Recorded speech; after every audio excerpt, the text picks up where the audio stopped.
Hello everyone, how are you? I hope all you are doing good at your place. तो बच्चों, आज एक नई एनर्जी के साथ क्लास 11 का पहला चैप्टर पढ़ने जा रहे हैं जिसका नाम है यूनिट्स एंड डायमेंशंस। ठीक है, तो ये पहला चैप्टर एक नई एनर्जी के साथ आज हम इसे स्टार्ट करेंगे। यूनिट्स एंड डायमेंशंस काफी इंपॉर्टेंट चैप्टर है, हर साल नीट में इसमें से क्वेश्चन आते हैं, काफी प्रैक्टिकल ये चैप्टर है। मैं इसमें एक चीज और ऐड करना चाहूंगा बच्चों कि हर साल इसमें नीट में से क्वेश्चन आते हैं और ये चैप्टर अगर हम आज पढ़ रहे हैं तो ये हमें समझ में आता है जब सारा पूरा चैप्टर हो जाता है, क्योंकि इसमें जितने भी फिजिक्स के फॉर्मूले हैं सबको यूनिट्स और डायमेंशंस में हमें बांटना पड़ता है। ठीक है, तो हम यहाँ पे कवर करेंगे आज जो आज का चैप्टर का नाम है यूनिट्स एंड डायमेंशंस। और आज के लेक्चर में हम कवर करने वाले हैं, जो हमारा गोल है उसमें हम कवर करेंगे बच्चों डायमेंशंस। क्या करेंगे? Dimension. What is the dimension and PYQs based on this topic. ठीक है, तो चैप्टर का नाम है यूनिट एंड डायमेंशंस और टॉपिक है आज का डायमेंशंस। और उसमें हम फिर क्या करेंगे, उसके बेसिस पे अपने कॉन्सेप्ट को मजबूत करेंगे, साथ के साथ कुछ प्रीवियस ईयर क्वेश्चन जो नीट में आए हैं आपका कॉन्फिडेंस बिल्डअप करने के लिए उस पर भी हम काम करेंगे। ठीक है, तो सबसे पहले बात करते हैं डायमेंशंस। तो डायमेंशंस क्या होती है? देखो बच्चों, डायमेंशन क्या होती है? Dimension of a physical quantity. Physical quantity आप पढ़ के आए होंगे।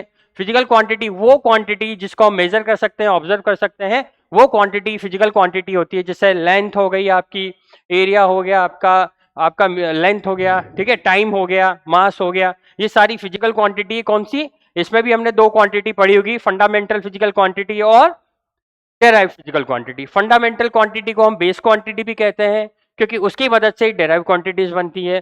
फंडामेंटल क्वांटिटीज को तोड़ मरोड़ के अगर जो क्वांटिटीज बनती है, गुणा करके, भाग करके, डिवाइड करके, वो क्वांटिटी क्या हो जाती है बच्चों? डेराइव क्वांटिटी हो जाती है। ये हम प्रीवियस क्लासेस में पढ़ के आए हैं। ठीक है, तो डायमेंशन ऑफ फिजिकल क्वांटिटी में आपको बता रहा था अभी, are the powers to which the fundamental unit are to be raised to obtain 1 unit of that quantity. काफी कॉम्प्लिकेटेड डेफिनेशन है, इसको अगर अपन को बहुत इजी वे में समझना है तो हिंदी में अपन ये समझेंगे कि किसी भी फिजिकल क्वांटिटी में कितनी फंडामेंटल क्वांटिटी और किस पावर में यूज हुई है, वो उसमें किसी भी फिजिकल क्वांटिटी को फंडामेंटल क्वांटिटी में एक्सप्रेस करना और उसमें कितनी पावर उसकी यूज हुई है वो बताना ही क्या होता है बच्चों? डायमेंशन होता है। देखो, अगर मान लीजिए मेरे पास एक फिजिकल क्वांटिटी है बच्चों, मान लीजिए मेरे पास एक फिजिकल क्वांटिटी है लेंथ। ठीक है, तो डायमेंशंस कैसे लिखेंगे हम लेंथ की? ये है एक फिजिकल क्वांटिटी लेंथ, तो इसकी डायमेंशन लिखने का तरीका क्या होता है बच्चों? ऐसे एक ब्रैकेट बनाते हैं और यहां लिख देंगे L1। लेंथ मतलब 1। कितनी पावर है लेंथ में? एल की केवल एक पावर है। इसी तरह से बच्चों, अगर मैं एक फिजिकल क्वांटिटी का नाम लूं एरिया, तो एरिया को हम क्या लिखते हैं? L into L. तो यहां पे हम इसको क्या लिख देंगे? L square. ठीक है, इसको हम ऐसे भी लिख सकते हैं। देखो, इस लेंथ में कहीं मास दिख रहा है आपको? नहीं, तो हम क्या करेंगे? मास तो है 0, लेंथ है बच्चों 1 और इसमें टाइम भी कितना है बच्चों? 0। तो इसको हम ऐसे भी एक्सप्रेस कर सकते हैं। सिमिलरली ये आप अपनी अपनी नोटबुक में कर लो, कैसे लिखेंगे इसको बच्चों? इसको लिखेंगे M0 L2 T0। ये हो गया आपका लेंथ। इसी तरह से अगर मैं बात करूं बेटा वॉल्यूम की, किसकी? वॉल्यूम। तो वॉल्यूम क्या हो जाएगा बच्चों? वॉल्यूम होता है length into breadth into height, ये इसका फॉर्मूला है। और अगर हम इसको लिखना चाहें तो कैसे लिख सकते हैं? इसको लिख सकते हैं L क्यूब, क्योंकि लेंथ भी हम क्या है? मीटर में नापेंगे। ब्रेथ भी एक तरह से लेंथ होती है और हाइट भी क्या होती है? एक तरह से लेंथ होती है। तो हम यहाँ लिख लेंगे इसको ऐसे M0 L क्यूब T0। इसी सीक्वेंस में अगर मैं बात करूं वेलोसिटी की, किसकी? वेलोसिटी। तो वेलोसिटी में कितनी फिजिकल क्वांटिटी यूज हो रही है? वेलोसिटी में दो फिजिकल क्वांटिटी यूज होती है, डिस्प्लेसमेंट और टाइम। डिस्प्लेसमेंट को हम लिखते हैं L और टाइम को लिखते हैं हम T से। तो कैसे लिख सकते हैं इसको? M0 L1 और T की पावर 1 है, ऊपर ले जाएंगे तो -1। ठीक है, ये सारी बातें हो गई इसमें। अब और देख लीजिए। ठीक है, अब देखिए यहां पर अगर मैं बात करूं तो क्या हो जाएगा यहाँ पे हमारे पास? अगर मैं बात करूं एक्सेलरेशन की, किसकी बच्चों? एक्सेलरेशन। तो एक्सेलरेशन का फॉर्मूला लिख दो, क्या होता है? Change in velocity upon time.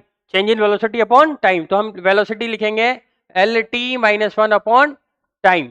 ठीक है, तो ये क्या हो जाएगा, टी की पावर ऊपर हो जाएगी तो वो क्या हो जाएगी एल टी माइनस टू, और इसको अगर वापिस अच्छे से लिखना है तो ऐसे ब्रैकेट लगा के लिखेंगे एम जीरो, क्योंकि मास नहीं है इसमें देखो, और लेंथ कितनी है 1 है और टी कितना है -2 है। तो मैंने क्या करा, किसी भी फिजिकल क्वांटिटी को उसमें कितनी फंडामेंटल क्वांटिटी और उसकी कितनी पावर यूज हो रही है उसमें अगर मैंने एक्सप्रेस कर दिया तो वो क्या बन गई, उसकी डायमेंशन बन गई। अब अपन क्या कर लेते हैं, डेफिनेशन देख लेते हैं क्या कह रहा है डेफिनेशन में। डेफिनेशन में कहता है dimension of physical quantity. Physical quantity अपने पास क्या थी, एक्सीलरेशन था ना, लेंथ थी, एरिया था, वॉल्यूम था, वेलोसिटी थी। आर द पावर, ये पावर्स हैं, to which the fundamental unit are, ये कौन सी यूनिट है, फंडामेंटल यूनिट्स हैं, ठीक है। Are be raised to obtain 1 unit of that quantity. तो ये जो लेंथ के बराबर ये सारी फंडामेंटल क्वांटिटी मिलके क्या बनाएगी, लेंथ बनाएगी। ये सारी फंडामेंटल क्वांटिटी मिलके एरिया बनाएगी, और ये सारी फंडामेंटल क्वांटिटी बनके वॉल्यूम, वेलोसिटी और एक्सेलरेशन बनाएगी। तो मैं इसको बहुत सिंपलिसिटी में बताता हूं आपको, कोई भी फिजिकल क्वांटिटी में कितनी फंडामेंटल क्वांटिटी यूज हो रही है, उसकी कितनी पावर यूज हो रही है, इसी को एक्सप्रेस करना या रिप्रेजेंट करना, ये क्या होता है बच्चों, डायमेंशन होता है। एक और इंपॉर्टेंट चीज है, अगर आपको डायमेंशन पता है तो कई केस में हम फॉर्मूला भी बना सकते हैं। जैसे मैं कह दूं बच्चों आपसे कि जो लेंथ है उसकी डायमेंशन कितनी है, एल है, या मैं कह दूं एरिया की डायमेंशन कितनी है, m0 L2 T0 है। तो हम यहां से क्या बना लेंगे, हम उल्टा अगर प्रोसेस करेंगे तो फॉर्मूला आ जाएगा L इंटू एल। अगर वॉल्यूम की बात करूंगा तो क्या हो जाएगा, m0 L3 T0, मतलब L इंटू एल, मतलब length into breadth into height. तो कई बार, कई केस में, हर केस में नहीं है ना, कई बार कांस्टेंट आ जाते हैं, वो एक अलग केस है। पर अगर आप थोड़ा सा स्किप कर रहे हो, कई बार आंसर टिक करने में भी ये बहुत इंपॉर्टेंट रोल प्ले करता है, अगर आपको बहुत जल्दी आंसर लगाने होते हैं तो, ठीक है। पर अभी अपने को इतना नहीं समझना, हम केवल बेसिक चीजें जान रहे हैं। जब हम इसमें एक्सपर्टीज हो जाएंगे और ये चीजें कवर हो जाएगी तब हम उस पे बात करेंगे, ठीक है। पर फिलहाल मैं इसकी इंपॉर्टेंस आपको समझा रहा हूं कि इसका कितना इंपॉर्टेंट है, इसलिए लेक्चर पे ध्यान दीजिए। कहीं भी समस्या आती है तो बताइए, क्योंकि ये हर चैप्टर में आपको मिलेगा ही मिलेगा। इसके बेसिस पे क्वेश्चन भी आ जाएंगे। अभी पीवाईक्यू करेंगे तो आपको एहसास होगा कि इतने सारे पीवाईक्यू इससे आए हुए हैं, ठीक है। ये एक्सेलरेशन हो गया, ये सारी चीजें हो गई, ठीक है। चलो अब अपन क्या करते हैं, सीधा आ जाते हैं बच्चों पीवाईक्यूज पे, प्रीवियस ईयर क्वेश्चन पे। तो डायमेंशन आप समझ चुके हैं, यूनिट्स आप जानते हैं कि यूनिट क्या होती है, एक स्टैंडर्ड होता है जिसको क्या होता है, यूनिवर्सली एक्सेप्ट किया जाता है, ठीक है। जैसे मान लीजिए अगर मेरे को 1 मीटर कपड़ा लेना हो, तो अगर मैं श्रीलंका जाऊंगा तो वहां भी वो 1 मीटर कपड़ा क्या होगा, 1 मीटर की लेंथ के बराबर होगा, ठीक है। तो उसको हम कहेंगे यूनिट। और यूनिट क्या होगी, हर चीज को एक्सप्रेस करने के लिए एक स्टैंडर्ड वे होता है। जैसे अगर मैं बात करूं कि मेरा जो वेट है या किसी भी ऑब्जेक्ट का मास अगर मैं बता दूं वो किलोग्राम में है, तो किस में बताऊंगा, अगर मान लो मैं कहूंगा कि आज मैं मार्केट से 1 किलो शक्कर लाया, तो 1 किलो ही क्यों बोला, मैंने ऐसा क्यों नहीं बोला 1 मीटर शक्कर लाया, क्योंकि मास को बताने का, रिप्रेजेंट करने का तरीका केजी है। केजी को फिर कन्वर्ट कर सकते हैं ग्राम में और मिलीग्राम में, वो एक अलग चीज है, ठीक है। अगर मैं कहूं मेरी हाइट 5 किलो है, थोड़ा सुनने में अजीब सा लग रहा है, ठीक है। तो इसका मतलब क्या होता है, अब मैं हाइट को किस में कहूंगा, हमेशा लेंथ की टर्म में कहूंगा। लेंथ कहूंगा तो फिट हो जाता है, ठीक है। मीटर में कर सकते हैं, सेंटीमीटर में कर सकते हैं, ठीक है। कई बार आप कोई एग्जाम देंगे वहां पे आपकी हाइट जो है सेंटीमीटर में पूछी जाती है, ठीक है, ठीक है। तो हर चीज को एक्सप्रेस करने का एक तरीका होता है, एक स्टैंडर्ड वे होता है, उसको हम क्या कहते हैं, उसकी यूनिट कहते हैं, ठीक है। उसको चेंज कर सकते हैं, यूनिट कन्वर्जन कर सकते हैं, वो आप प्रीवियस में पढ़ के आए हैं। आज अपन डायमेंशन पे फोकस कर रहे हैं। तो डायमेंशन का पहला क्वेश्चन है बच्चों, if E and G respectively denote energy and gravitation constant. Energy दिखा रहा है ई, जी दिखा रहा है आपका ग्रेविटेशनल कांस्टेंट। तो जी की वैल्यू पहले देख लेते हैं कि जो फोर्स होगा वो क्या होगा, जी m1 m2 upon are square. कौन सा फोर्स, ग्रेविटेशनल फोर्स। यहां से जी पूछा है तो जी क्या हो जाएगा, F R square m1 m2, और यहां पे जी की क्या हो जाएगी, यूनिट अगर निकालने लगे तो क्या हो जाएगी, newton into metre square upon kilogram का स्क्वायर, ठीक है। तो देखो यहां पे ई क्या होता है, ये हमारे पास एक चीज आ गई, ठीक है, इसको नोट कर लेते हैं। ई होता है एनर्जी, तो एनर्जी, वर्क और हीट सबकी यूनिट क्या होती है बच्चों, जूल होती है। तो जूल होती है। अगर मैं वर्क की बात करूं तो वर्क क्या होता है, फोर्स इंटू डिस्प्लेसमेंट होता है। तो मैं अगर वर्क की बात करूं तो हम यहां लिख देते हैं ई कहें या वर्क कहें, ये बराबर हो जाएगा एफ डॉट डी के।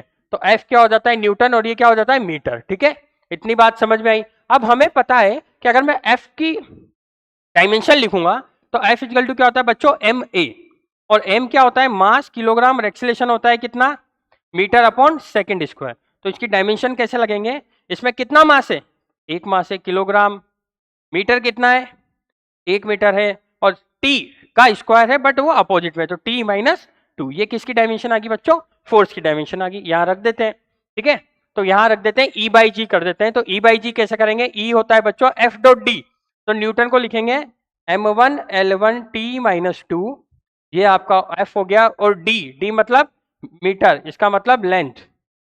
ठीक है, और जी की क्या value I newton into metre square upon, तो न्यूटन को लिख देंगे m1L1T-2 multiply by M square मतलब मीटर का स्क्वायर मतलब लेंथ का स्क्वायर। ठीक है, बहुत अच्छी तरीके से बता रहे हैं इसको, और डिवाइडेड बाय किससे बेटा किलोग्राम स्क्वायर से मतलब m2 से, ये गया।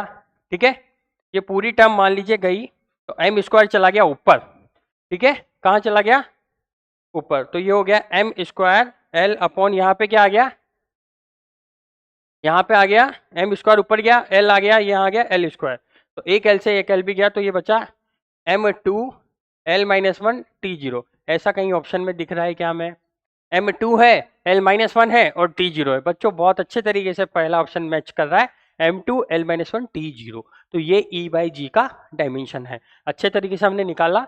फोर्स का आपको याद रखना पड़ेगा directly m1 L1 T1 T-2, और अगर मैं तो कहता हूँ वर्क का, और अगर हीट का और एनर्जी का आप याद रखो तो सीधा सीधा याद रख सकते हैं m1 L2 T-2 यहाँ से। ठीक है, इस जगह से m1 L1 T-2 और L, तो m1 L2 T-2। ठीक है, ये दोनों चीज आप याद रखें ताकि अपने भविष्य में बहुत काम आने वाली। ठीक है, चलो ये पहला क्वेश्चन हो गया, आंसर मैच हो गया है।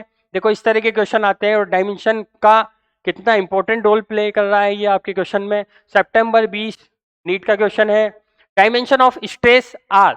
तो स्ट्रेस क्या होता है बच्चों, स्ट्रेस हमने पढ़ के आए हैं, स्ट्रेस होता है फोर्स अपॉन एरिया। ठीक है, तो फोर्स क्या हो गया, फोर्स हो गया न्यूटन, और एरिया हो गया एल स्क्वायर। ठीक है, या अपन कह सकते हैं मीटर का स्क्वायर। ठीक है, चलिए तो न्यूटन की वैल्यू होती है m1L1T-2। मैंने आपसे फिर कहा था कई बार फोर्स की डायरेक्ट वैल्यू अपने को याद रखनी पड़ेगी, या एनर्जी की वर्क की हीट की भी याद रखनी पड़ेगी। ठीक है, तो फोर्स लिख दिया मैंने m1L1T-2, और ये m जो है ये क्या है एरिया है, तो एरिया को लिखेंगे L2। सिंपल सी बात है, एक एल से एक एल गया। अगर मैं इसको क्या कर देता हूँ ऊपर ले जाता हूँ एल को, तो ये हो जाएगा m1 L की पावर -1 T की पावर -2। ऐसा कहीं ऑप्शन दिख रहा है क्या बच्चों, m1 L-1 T-2, option number 3 match कर रहा है। m1 यहाँ पे m1 लिख दें तो भी कोई दिक्कत नहीं, और अगर m भी लिख दें तो हम अंडरस्टैंडिंग है कि m की पावर कितनी है 1 है ना। m0 लिखा होगा तब नहीं है ना, m0 लिखा होगा तो इसका मतलब m का उसमें कोई रोल नहीं है। ठीक है, option number 3 is the correct answer. चलिए नेक्स्ट क्वेश्चन करिए फटाफट से।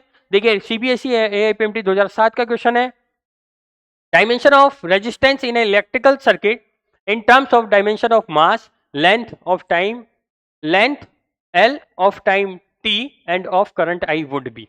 मतलब हमें रेजिस्टेंस दिया है ना, तो रेजिस्टेंस क्या है बच्चों पढ़ के आए होंगे।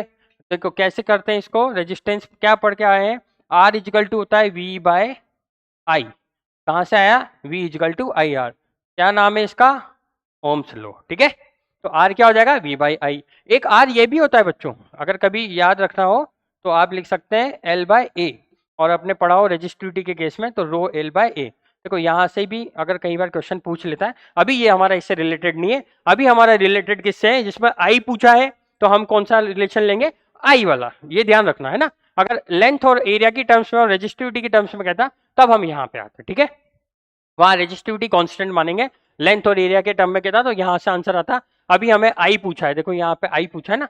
ठीक है, तो कैसे करेंगे, हम जानते हैं बच्चों के R equal to V, V की बात करते हैं, वी होता है आपका पोटेंशियल डिफरेंस। पोटेंशियल डिफरेंस हम पढ़ के आए हैं क्या होता है, किसी भी यूनिट पॉजिटिव चार्ज पे या टेस्ट चार्ज पे उसको इन्फिनिट से किसी भी पॉइंट पे लाने पे जो काम किया, work done by to bring a unit positive charge from infinity to that particular point, वो क्या होगा, पोटेंशियल डिफरेंस होगा। तो यहाँ पे V को हम क्या लिख सकते हैं, W by Q naught. Q naught यहाँ पे चार्ज है, W क्या है, वर्क है। मैं फिर बता रहा हूँ आपको, वापिस से याद रखो, फोर्स का बच्चों हमें याद रखना पड़ेगा, वर्क, हीट और एनर्जी का हमें याद रखना पड़ेगा, ठीक है। देखो दूसरी बार क्वेश्चन में काम आ गया वर्क, ठीक है। यहां से हम ऐसे लिख सकते हैं बच्चों, जो आर है, वी की वैल्यू यहां पुट कर रहा हूं, ध्यान से देखना, वी की वैल्यू यहां पुट करेंगे तो क्या हो जाएगा, R equal to W upon Q not into I, ठीक है, ये आई। तो वर्क की डायमेंशन लिख दो बच्चों, क्या हो जाती है, m1 L2 T minus 2, directly याद करनी होगी। और देखो यहाँ पे क्या होगा, आई इजिकल टू क्या होता है बच्चों, क्यू बाई टी, ठीक है। आई तो क्यू क्या हो जाएगा, आई इंटू टी, ठीक है। आई की डायमेंशन होती है एम्पियर, पढ़ के आए होंगे आप, और टी टाइम। तो यहाँ पे क्यू की लिख देंगे A1T1 और आई ऐसा कैसे ही, आई को ए भी लिख सकते हैं, कई बार ए को आई भी लिख सकते हैं, ए भी लिख सकते हैं। यहां मैं ए लिख दूं या आई लिख दूं, बात बराबर है। अगर अपना आंसर किस टर्म में दिया हुआ है, आई में, तो अपन इसको आई मान लेंगे, है ना। ए को क्या मान लेंगे, आई। देखो यहां से देखो आई क्या हो जाएगा, आई जो है एम्पियर होता है ना। चलो यहां देखते हैं, तो यहां देखो T-1 है, तो इसको अगर हम रिजोल्व करते हैं तो ये हो जाएगा M1, L2 क्या हो जाएगा, ऐसा का ऐसा ही लिख देंगे।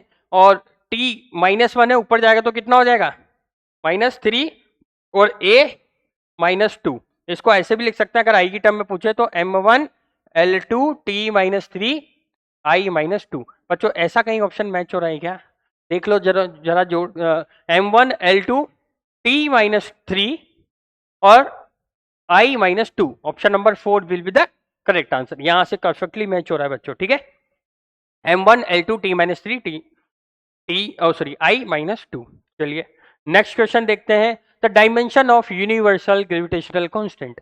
अभी जस्ट क्वेश्चन में किया है, देखो 2004 और 92 दो बार रिपीट हुआ है नीट में, तो हम जानते हैं इसका सॉल्यूशन कैसे होगा।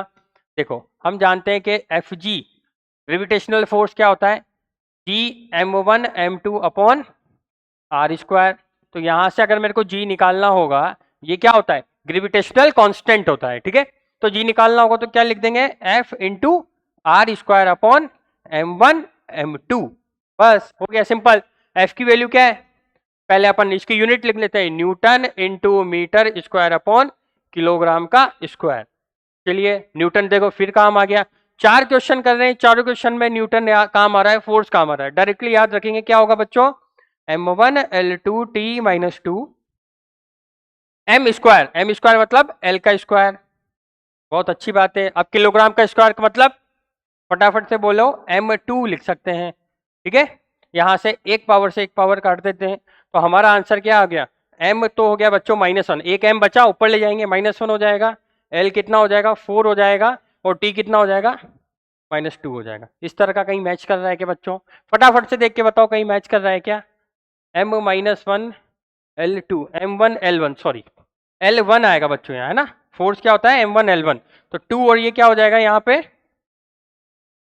ये आपका हो जाएगा M1 L3 T-2। कहीं मैच कर रहा है क्या, M1 M-1 L3 T-2, first option से ही मैच कर रहा है, first will be the correct answer. देखो कितने इजी क्वेश्चन आ रहे हैं, आप अच्छे से कर पा रहे होंगे, ठीक है। ये लास्ट क्वेश्चन है अपना, the dimensional formula of pressure is, ठीक है। तो हम इसको सॉल्व करते हैं।